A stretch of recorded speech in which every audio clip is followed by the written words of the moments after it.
ఈ సమయంలో ఈ కార్యక్రమాన్ని ఉద్దేశించి మాట్లాడవలసిందిగా మల్లెల రాజు గారిని ప్రేమతో ఆహ్వానిస్తున్నాను. దళిత నాయకులు, క్రైస్తవ నాయకులు మల్లెల రాజు గారు. తర్వాత అందరికీ ప్రభువైన యేసుక్రీస్తు నామములో వందనాలు. నూతనంగా రాజకీయ పార్టీ పెట్టిన CMDPF వ్యవస్థాపకులకి, వేదిక నాయకులకి, పెద్దలకి, డేవిడ్ మనోహర్ గారికి ప్రత్యేకమైన వందనాలు.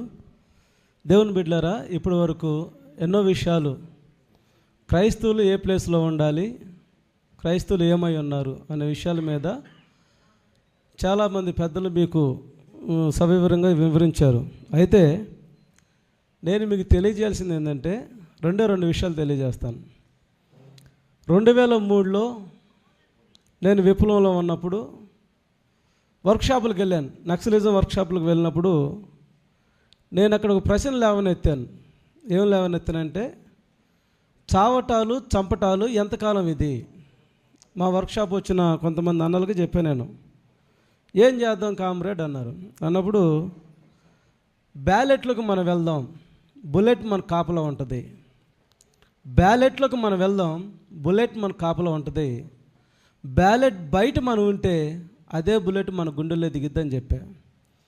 నువ్వు పార్టీకి వ్యతిరేకంగా మాట్లాడుతున్నావు, నువ్వు పనికిరా, వెళ్ళిపోమని పంపించేశారు.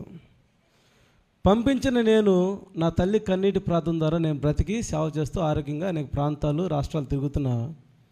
నాతో పాటు పాల్గొన్న వాళ్ళందరూ కూడా చచ్చిపోయి సమాధిలో తేలపడ్డారు. 30 సంవత్సరాల తర్వాత ఇప్పుడు మళ్ళీ పార్టీ ఏం ఆలోచన చేస్తుందంటే, ప్రజల్లోకి వెళ్తే ఎలాగుంటుంది అనేది, ప్రజలతో మాట్లాడితే ఎలా ఉంటుంది అనేది. ప్రియమైన దేవుని సేవకులారా, ఈ భారతదేశంలో ప్రధానికైనా, అంబానీకైనా, పేదవాడికైనా ఓటు అనే హక్కు డాక్టర్ బిఆర్ అంబేద్కర్ మనకు కల్పించాడు. దీన్ని మనం 1000-2000కు అమ్ముకుంటున్నాం. మనల్ని మనమే బానిసలు చేసుకుంటున్నాం. కాబట్టి ఇప్పుడున్న ఈ సమావేశం అయిపోయిన తర్వాత ఆవేశంగా అరవటం కంటే ఆలోచనతో గ్రౌండ్ వర్క్లోకి వెళ్ళటం ఉత్తమమైన పని.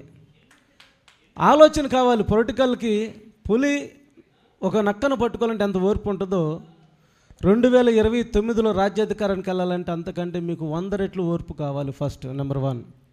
నెంబర్ 2, మీరు మీ సంఘాల్లో ఖచ్చితంగా భారత రాజ్యాంగం గురించి వివరించండి. బైబిల్ని అంతకంటే ఎక్కువ బోధించండి. బైబిల్లో యెషయా గ్రంథం చెప్తుంది 42:3లో, నిన్ను రాజకీయ మొగటం భూషణ కిరీటంగా చేస్తాను, యెహోవా చేతులు నిన్ను రాజకీయ మొగటంగా చేస్తాడు. ప్రపంచ దేశాల్లో క్రైస్తవులు ఉన్న దేశాలన్నీ కూడా పరిపాలిస్తున్నారు, పరిపాలనలోనే ఉన్నాయి. దరిద్రం ఏంటంటే భారతదేశంలోనే పిరికి పందలాగా బతుకుతున్నాం. ఎంతకాలం బతుకుతాం? ఎన్ని సంవత్సరాలు బతుకుతాం? కాకలాగా కలకాలం కంటే అంశలాగా, ప్రవీణ్ పగడల్లాగా కొద్ది రోజులు చాలనిపించింది జీవితానికి. నేను ఆడాను, పాడాను, తిన్నాను, తిరిగాను, ఊరేగాను, లగ్జరీ అంటే ఎందుకు చూశాను, పేదవాడి ఆకలితో కూడా ఉన్నా. అందుకే నేను పట్టుకున్నాను ఒక క్రైస్తవుల్ని, అజయ్ బాబు గారికి లేకపోతే డేవిడ్ మనోహర్ గారికి, ఇక్కడ ఉన్న పెద్దలకి అసెంబ్లీలోకి వెళ్ళాలని ఎంత తపనుందో పంపించాలనే వైరాగ్యం కూడా మాలో ఉంది. నేను కూడా అనేక విషయాలు, అంటే ఫిబ్రవరి 28 గుంటూరులో ఒక సమావేశం పెట్టాను. దానికి రాజకీయ వర్క్షాప్ అని మొదలుపెట్టాం. దీనిలో సెలెక్టెడ్గా ఒక 100 మెంబర్స్ని ఎన్నుకుంటున్నాం.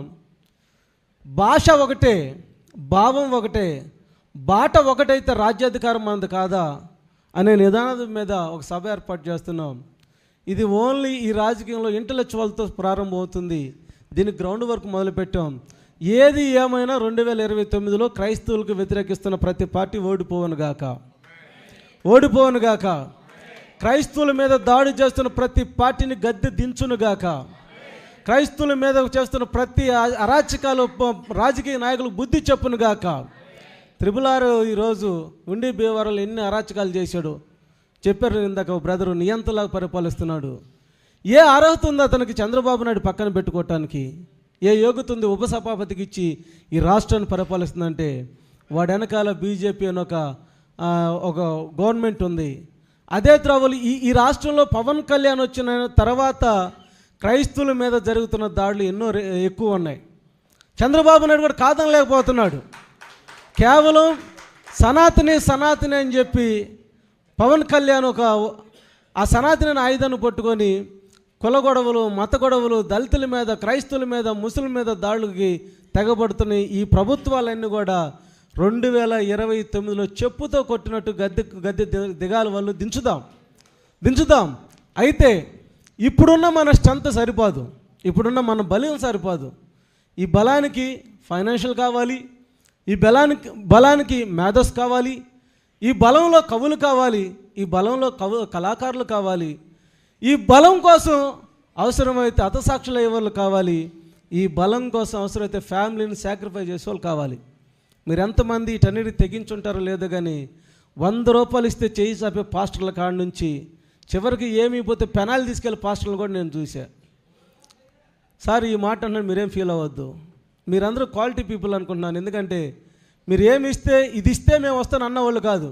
ఒకవేళ అజయ్ బాబు గారు లేకపోతే డేవిడ్ మనోహర్ బ్రదరు 500 రూపాయలు కాదు 200 రూపాయలు కానుకంటే ఇలాంటి 5 హాల్ నిండిపోయి జనం ఇక్కడ ఉంటారు. నేను అన్నది రైటేనా? అయితే అలాగా అసలు దేవుడు మనల్ని ఇచ్చేవాళ్ళు చేస్తారండి. ఆమెన్. CMDPF ఇచ్చేదిగా అయిపోవాలి. ఆమెన్. మీరు కూడా ఫండ్ కావాలి. రానున్న దినాల్లో వారు వెళ్ళాలన్నా, ప్రజలకు వెళ్ళాలన్నా, గ్రామాల్లో, గ్రామ స్థాయిలో, వార్డు స్థాయిలో మెంబర్షిప్ కావాలన్నా మీరు మీ యొక్క పరిధిలో ఎంతమంది మెంబర్షిప్ చేస్తున్నారు, ఈ పార్టీకి ఎంతమంది లేకపోతే ఒక భాగస్వాములుగా అవుతారనేది మీరు ఆలోచన చేయండి. చేసి రేపు నుంచే ఈ ప్రక్రియను మొదలు పెడితే 29వ తారీఖు ఈ 3 సంవత్సరాలు 24/3 ఇయర్స్ మనం కష్టపడితే మనం సాధించగలిగిందంటే ఏం లేదు. కష్టం మనం పడదాం, విజయం దేవుడు ఇస్తాడు. ఆమెన్. కాబట్టి నా మాటలు ముగిస్తున్నాను. దేవుని బిడ్డలారా, ఈ అవకాశం ఇచ్చిన పెద్దలకు ప్రత్యేకమైన వందనాలు. కాబట్టి నూతనంగా పురుడోసుకున్న ఈ CMDPF పొత్తిగుడ్డలతో ఆ పశువుల పక్కల యేసు ప్రభు ఎలాగా రక్షణగా వెలుగుగా వచ్చాడు ఈ లోకానికి, క్రైస్తవులు కూడా ఇది వెలుగు పార్టీగా అవ్వాలని కోరుకుంటూ మీరు తప్పకుండా విజయం సాధించాలి. మా తరపున క్రిస్టియన్ సేవా సంఘ్ CSS తరపున మేము మద్దతు పలకరిస్తున్నాం. Ajay Babu, God bless you, God with you.